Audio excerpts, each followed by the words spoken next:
नाशिकमध्येही एसटी संपाचा मोठा फटका बसलाय। मुख्य आगारातून एकही बस निघालेली नाही। टपाल खात्यालाही बस बंदचा फटका बसलाय। रोज जाणारा टपाल आज जाणारच नाहीये। राज्य सरकारने जशी लाडकी बहीण योजना लागू केली तसा लाडका एसटी कर्मचारी योजना लागू करावी अशी मागणी आता कर्मचाऱ्यांनी केली आहे।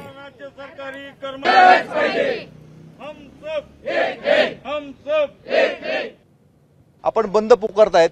मागे देखील आपला संप झालेला होता। राज्यभरापासून तुम्हाला पाठिंबा मिळत होता। आज का बरं आपण आंदोलनाला उतरलाय?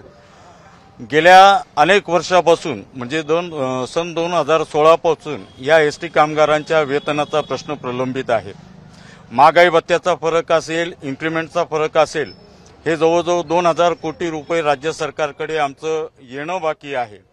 आणि अशातच माननीय मुख्यमंत्र्यांनी आंदोलनाच्या पार्श्वभूमीवर 7 तारखेला आमची बैठक घेतलेली होती आणि त्या बैठकीमध्ये या एसटी कामगारांच्या वेतनावर अंतिम तोडगा काढण्यासाठी 20 तारखेला बैठक घेतो असं आम्हाला लेखी आश्वासन दिलं होतं। परंतु आजची 3 तारीख आली तरी माननीय मुख्यमंत्र्यांनी याबाबत बैठक घेतलेली नाही। आमची नम्र विनंती आहे का या महाराष्ट्रात सर्वात जास्त काम आणि कष्टाचं काम माझा चालक वाहक व यांत्रिक कर्मचारी करतो। आज जर आमचे पगार बघितले साहेब, मला 30 वर्ष एसटीत झाले, माझं बेसिक 29,000 आहे। म्हणजे जेवढी वर्ष सर्व्हिस तेवढंच बेसिक।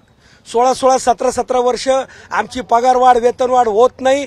40 रुपयाची साखर आज 45 रुपये झालेली आहे। आम्ही कुठनं आमचे कुटुंब पोसायचं? शाळेत मुलांचं शिक्षण कसं करायचं? राज्यामध्ये वेगवेगळ्या पक्षांची सरकार येतात। जो विरोधी पक्षामध्ये असतो तो आंदोलनाला उतरतो। हे कर्मचारी प्रत्येक नेत्याच्या बाजूने उभे असतात, मात्र त्यांच्या मागण्या अद्यापही पूर्ण होत नाहीये। ठाकरे सरकारच्या काळामध्ये असा संप झालेला होता। आता शिंदे फडणवीस सरकारच्या काळामध्ये पुन्हा एकदा हे आपल्या मागण्या घेऊन रस्त्यावर उतरलेले आहेत। मात्र आता तरी त्यांच्या मागण्या पूर्ण होणार का हा प्रश्न आहे।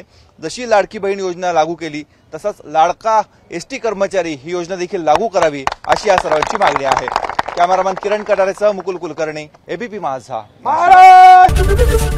एबीपी माझा, उघडा डोळे बघा नीट।